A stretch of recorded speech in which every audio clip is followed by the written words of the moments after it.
Bonjour à toutes et à tous, bienvenue dans Rencontre.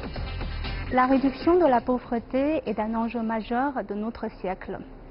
La Chine et l'Afrique se sont engagées activement dans ce combat et mènent désormais une lutte collective contre la pauvreté. Alors, quels sont les domaines prioritaires de coopération entre les deux parties et quelles sont les méthodes les plus efficaces pour lutter contre la pauvreté? Avant d'en discuter, je vous propose un reportage sur les défis auxquels sont confrontés les deux parties. D'après les statistiques sud-africaines, un Sud-Africain sur deux doit aujourd'hui vivre avec moins de 80 $ par mois.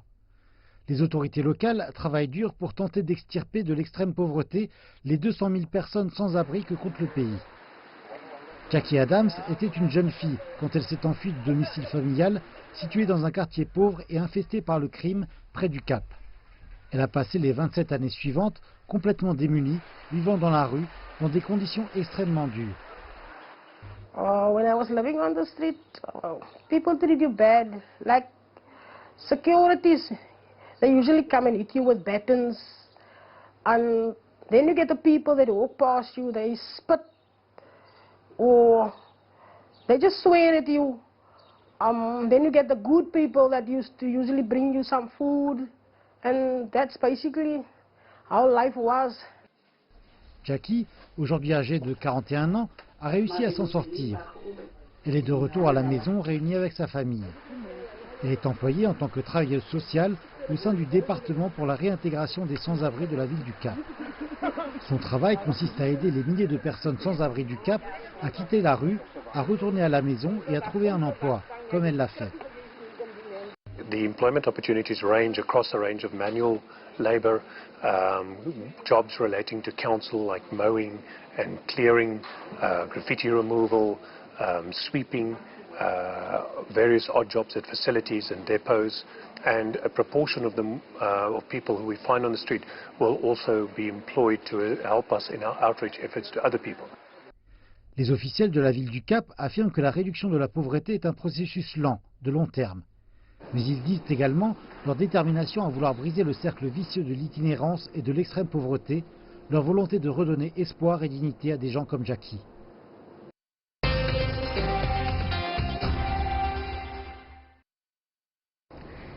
J'ai le grand plaisir d'accueillir aujourd'hui sur notre plateau Monsieur Tan Weiping. Vous êtes directeur adjoint du Centre international de réduction de la pauvreté en Chine. Et nous avons aussi le plaisir d'accueillir Monsieur Guillaume Moumouni en ligne sur Skype depuis le Bénin. Bonjour. Vous êtes professeur à l'université d'Abomey-Calavi. Vous êtes politologue et spécialiste des relations internationales. Et Guillaume, quelle est la situation en Afrique? Quelles sont les principales raisons qui conduisent à la pauvreté?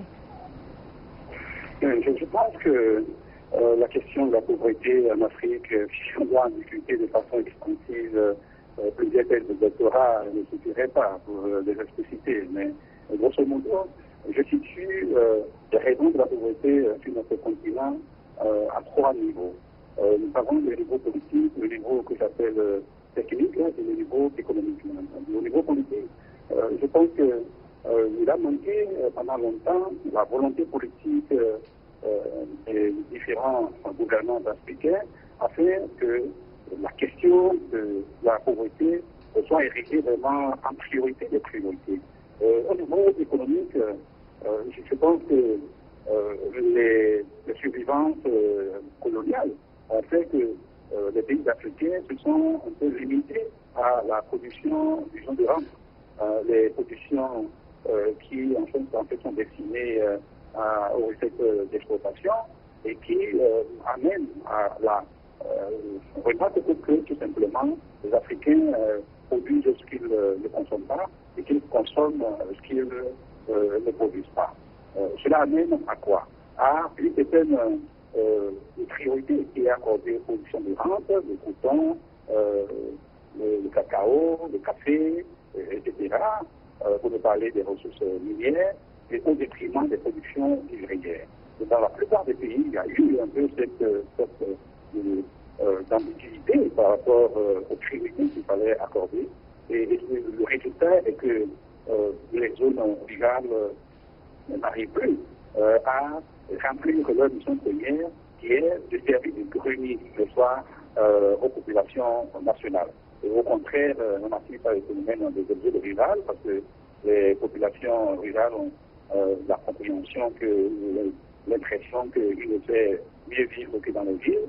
Et donc, cela a contribué en quelque sorte à réduire la force du travail au niveau des zones rurales et à les rendre davantage plus pauvres.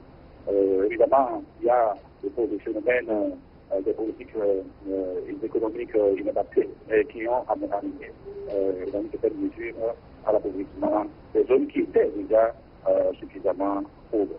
Au niveau technique, je parlerai d'abord des facteurs climatiques à certaines zones en Afrique qui ont des problèmes bioclimatiques, je vais dire, pas totalement adaptés à la production agricole. Je pense par exemple à la zone sahélienne. Deuxième élément technique, je pense que les sols africains ne sont pas traités suivant leur spécificité. L'insuffisance du matériel agricole a amené à importer à grands frais du matériel agricole qui sont fabriqués pour des types de sols donnés. Et donc, ils ne sont pas forcément adaptés. Et donc, nous revenons toujours à la question de nécessité pour les Africains d'adapter les technologies, d'adapter le matériel de production à la qualité de leur sol. Troisième élément technique que je vois est la non-maîtrise de l'eau.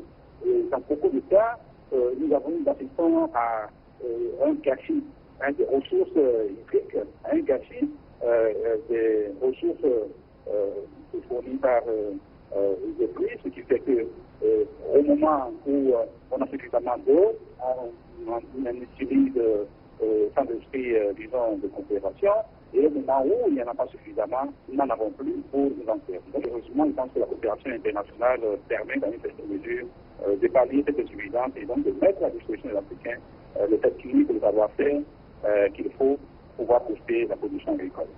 Monsieur Tan, quels sont les principaux facteurs de la pauvreté aujourd'hui, notamment en Chine?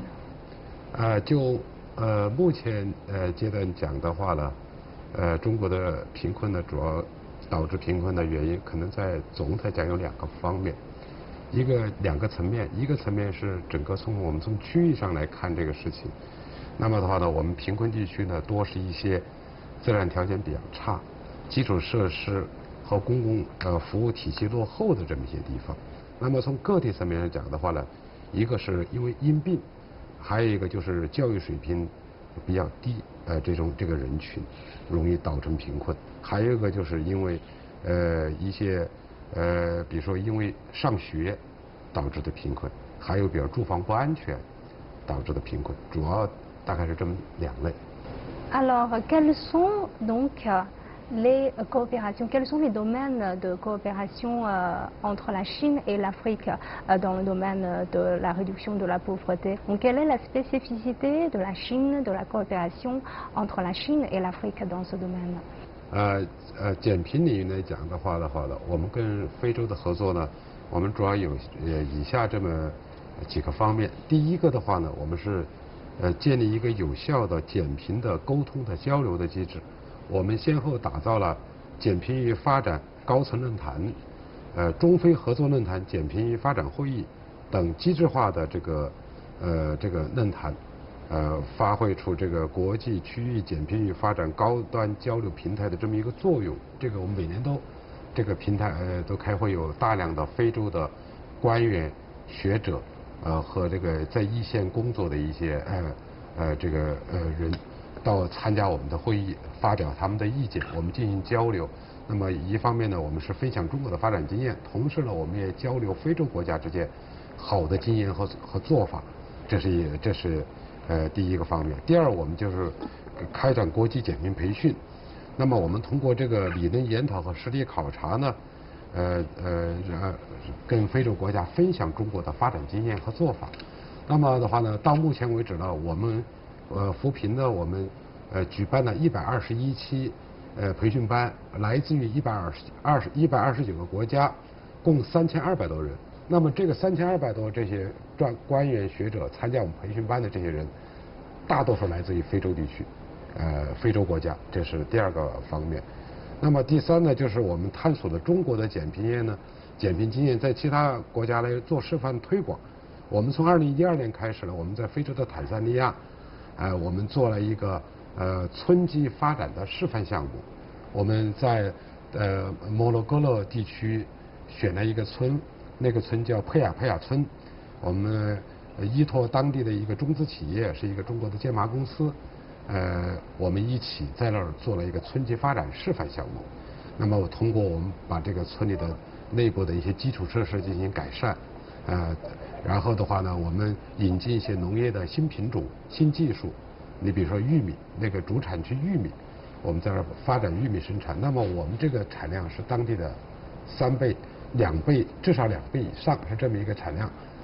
那么通过推广这个新的技术和新的品种，让当地的非洲老百姓也看到了这个确实带来了更多的收益。所以大家现在对我们这个项目是非常积极的，非常愿意参与的。我前年去这个村的时候，所有的村民都跟我表达了一个意愿，说这个项目到期了，因为我一个项目有一个时期嘛，要结束了，你们还要我接着往下做，你们不能停，不能不做了。我说这是我们在坦桑尼亚做的第一个示范项目，我还会做下去的，我还跟他们承诺了。这个项目我们现在一直还在做，现在是，然后我们动员着搞一些村级组织的建设，提高他们的能力，给他们建村里的活动中心，还搞一些文化的建设，还搞一个医疗的提供基本的服务等等，整体性的把这个村发展改造。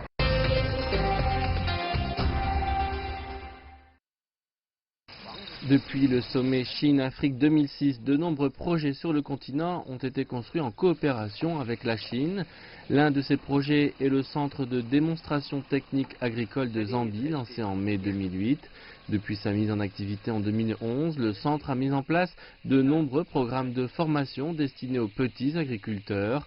Presque 95% des fermiers en Zambie travaillent sur des petites exploitations. Le centre de démonstration a donc permis d'améliorer considérablement leurs conditions d'existence. I started to learn here for the center, and later on, I tried myself to do what the center has teaching me, and I did, and I get a lot of bags for maize. The professor helped me with the 300 spawns. And they asked me to build a small house. I have got money now, I'm getting some money. En 2012, le projet est entré dans sa phase de coopération technologique, ce qui a permis à presque 800 fermiers d'être formés à l'utilisation de cette technologie. Le gouvernement a salué le projet en affirmant qu'il était symbolique du partenariat grandissant entre les deux pays.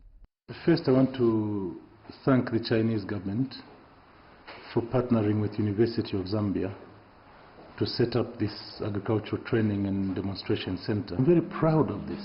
I expect that this center will play a very significant role in agricultural development of Zambia. Le projet, qui se concentre désormais sur le développement durable, a pour ambition d'augmenter le niveau d'industrialisation agricole du pays, permettant ainsi d'améliorer la vie d'un nombre toujours plus grand de personnes en Zambie.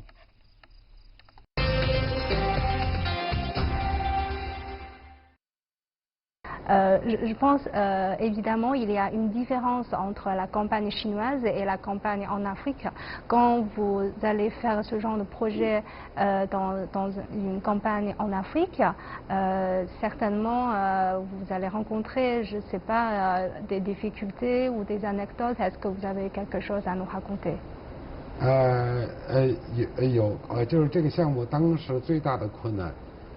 是我们没想到的。我们12年刚去做这个项目的时候，我们想把我们引进新品种的玉米，我们要用这个好的生产的技术来推广、来培训他们的时候，当地的农民的参与度很低，整个全村只有10几户人参与我们的项目，还是我们去做工作的、去说的。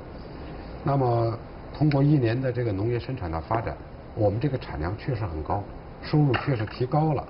所以从第2年开始的话呢，非洲人就很接受了，就很积极的想参与到我们项目里面来了。我就觉得这个追求美好生活的愿望，不管是哪个国家、哪个种族、民族，大家是一致的，这是我一个深切的体会。我觉得对我来说的话，我印象最深就是前年16年我去这个村里的时候，我进了村了之后，村里的所有的人，不管是男女老少，都过来跟我拥抱，很热情的跟我拥抱，然后拉着我跟他们一起跳舞，然后最后的话呢，全村还给我们写了一个感谢信给我们。这个村子我们想接着往下做下去，这是一个示范项目。我把中国的一些做法，减贫里面和农村发展的做法，我在那儿做一个示范。这个项目也得到了这个坦桑尼亚政府和我们中国驻坦桑尼亚使馆的高度的认可。我们还跟村民建了一个中国的WeChat的微信群，然后我们把村民全部都联动在一起，然后呢，我们可以交流，可以去探讨一些做法。最开始呢，这个村民用手机呢是没有电的，他们是每天找一个人骑摩托车把所有的手机收起来到镇子上去充电。后来我们在当地有发电机了，他们可以充电了。我还正在跟他们探讨，你比如到非洲国家，我们把中国的电商这种模式带过去，这个能够让老百姓直接和市场连接。因为现在根据我在非洲的看的，我看大家都有手机。城市都有，农村大多数也有，手机已经非常普遍了，在非洲，很多非洲人用的还是中国的手机，比如说华为、中兴啊等等。那么这个实际上这个具备这个条件的，我们觉得下一步可以做这个事情的，甚至包括中国的光伏都可以向非洲去。非洲的光日资源非常好，解决发电的问题。Et Guillaume, quel est votre constat sur la coopération entre la Chine et l'Afrique dans le domaine de la réduction de la pauvreté, surtout Afrique travaille aussi avec d'autres partenaires dans ce domaine. Quelles sont les spécificités de la coopération chinoise dans ce domaine? Oui, je pense que c'est surtout dans ce domaine que la coopération sino-africaine, pour moi, est la plus visible, la plus palpable et donc la plus convaincante. Depuis les années 60, la Chine a toujours été présente dans le cadre, disons, de la mise en œuvre des différentes politiques au niveau étatique de lutte contre la pauvreté, surtout concernant le développement agricole. Et dans le domaine, je pense que la Chine a trouvé beaucoup plus que n'importe quel autre acteur que apprendre à pêcher, c'est toujours mieux que de donner du poisson. Et dans l'accompagnement qu'il faut, dans le domaine surtout agricole, ils ont été présents surtout dans, par exemple, le développement de la culture du riz. Les périmètres de riziculture dans la plupart des pays africains sont le fait de la coopération avec la Chine. Dans un pays particulièrement le Bénin, si nous sommes quasiment autosuffisants en matière de production de riz, c'est grâce à la coopération, grâce au périmètre de riziculture de Malambé au nord du Bénin. Donc, il y a l'assistance technique qui fait la spécificité de la Chine en matière, disons, de développement agricole. Il y a l'exemple des centres de démonstration agricole qui a été fait du FOCAC, du Forum de coopération Chine-Afrique, disons, à partir du sommet de Beijing, du sommet de 2006. Ces centres ont été comme des champions, commencé à pousser sur, disons, la plupart des terrains adaptés à cette sorte d'assistance et nous avons vu que cela a contribué largement à renforcer les capacités des paysans en matière de production, en matière, disons, d'utilisation des intrants, et en matière de connaissance et de gestion, comme du domaine agricole, etc. Et c'est un exemple également qui mérite d'être salué, parce que grâce à ces centres, beaucoup de zones sont sorties un peu de l'enclavement et sont devenues des zones désenclavées du point de vue de ce qu'elles peuvent apporter à la production nationale. Il y a l'accompagnement, disons, en termes, disons, de mise à disposition des équipements agricoles. Là-dessus, je pense que mieux que n'importe quel autre acteur, la Chine a été présente dans la mise à disposition. Il n'y a pas un seul pays qui entretient des relations diplomatiques avec la Chine, le pays africain, qui n'est pas bénéficié d'accompagnement. Je vais parler des pays sud du Sahara, où le phénomène de pauvreté est le plus prononcé. Donc, pas de seul qui n'est pas bénéficié de l'accompagnement en termes de mise à disposition d'équipements agricoles par la Chine. En Chine, durant le 19e congrès du Parti communiste chinois, le président Xi Jinping a réitéré l'importance de l'éradication de la pauvreté en Chine et la coopération entre la Chine et l'Afrique dans ce domaine.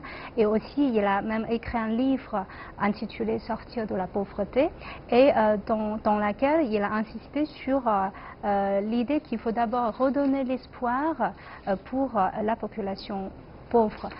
Donc, comment voyez-vous ce concept et comment voyez-vous l'avenir de la coopération entre la Chine et l'Afrique dans le domaine de la lutte contre la pauvreté?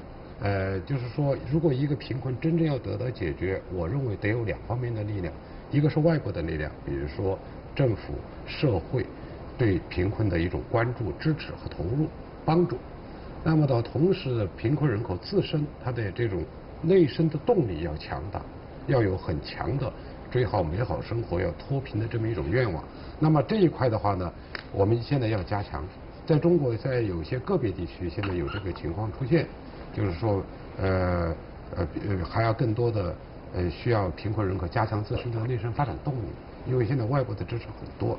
那么我想呢，有这么几方面，一个呢就是 要加强了我们把党的脱贫攻坚的政策的宣传和帮扶的项目的设计这块要做好，让贫困人口有更多的扶贫的获得感，培养贫困人口呢，就是向贫困挑战的这个勇气和信心。第二是要加强基层组织建设，做好村民自治，抓好贫困村的文明建设，要摆脱那种 等靠要的那种思想。第三呢，是要加强对贫困家庭劳动力的职业技能的培训，激发他们能够增收增产。所以的话呢，我们觉得这个扶志是很关键的，尤其对于现阶段的扶贫工作来讲，非常非常重要。 La dernière question pour résumer, comment voyez-vous la perspective de la coopération entre la Chine et l'Afrique dans le domaine de la réduction de la pauvreté?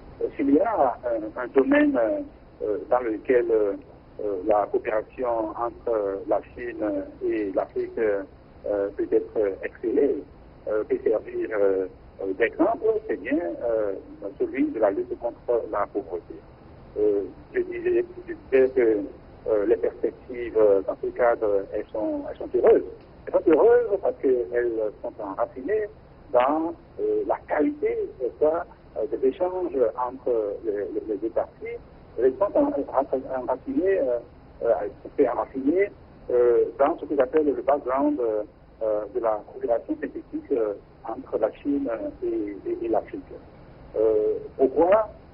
Premier élément, de plus en plus les Africains, que ce soit les producteurs, les décideurs, les entrepreneurs, tous acteurs impliqués dans la lutte contre la pauvreté ont des opportunités d'aller voir un peu comment ça se passe en Chine.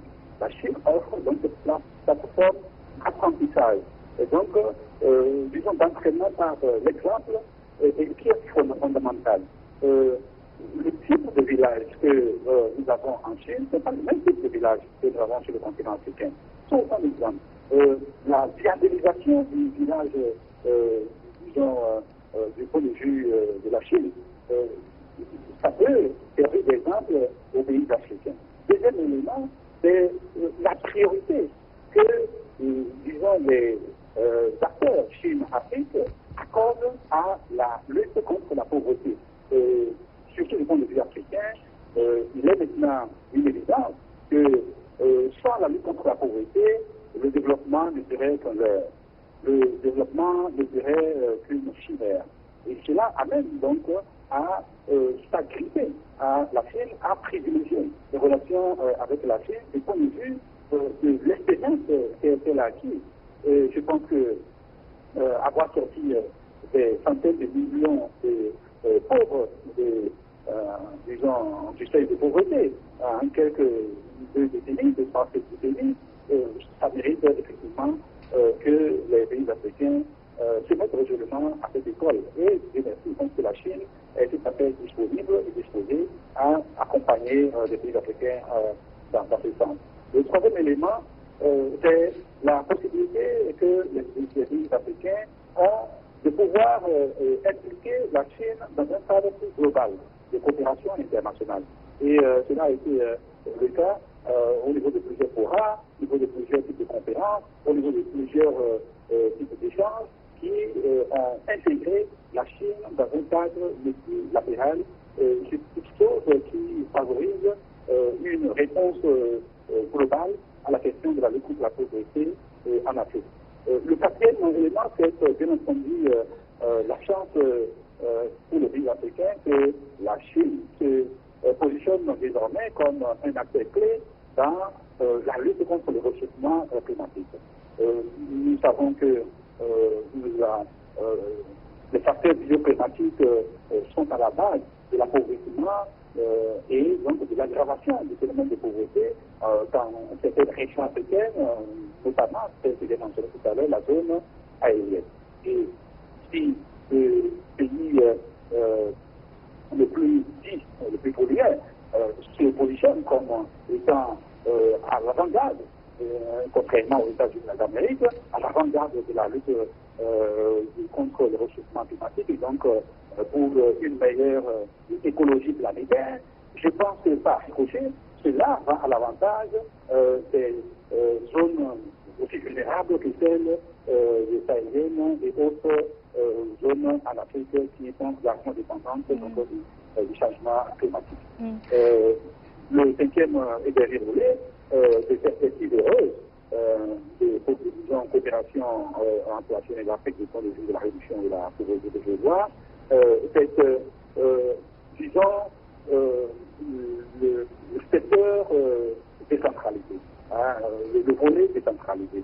Et de plus en plus, les institutions, les structures décentralisées au niveau africain, disons non directement, des contacts avec les municipalités, avec les provinces chinoises, avec les communes, de façon à ce que la coopération dans le sens de la lutte contre la pauvreté se fasse de façon directe. Parce qu'il ne faut pas oublier, pendant longtemps, cette coopération s'est limitée au niveau gouvernemental, au niveau étatique, inhibant les opportunités, les possibilités qui existent au niveau intérieur, au niveau, disons, des communes, au niveau des régions. Maintenant, je pense que ce pas est franchi, ce qui fait que le jumelage, par exemple, entre villes africaines et chinoises, entre provinces africaines et chinoises, entre communes, entre même bourgades africaines et chinoises, pour moi, offre une perspective de plus à ce qui existe du point de vue de l'approfondissement, de l'extension et donc de l'amélioration de la coopération entre la Chine et l'Afrique du point de vue de la réduction de la pauvreté. Alors je vous remercie M. Tan Weiping et je vous remercie Guillaume Moumouni d'être avec nous depuis le Bénin et je vous remercie d'avoir suivi notre discussion. À la prochaine.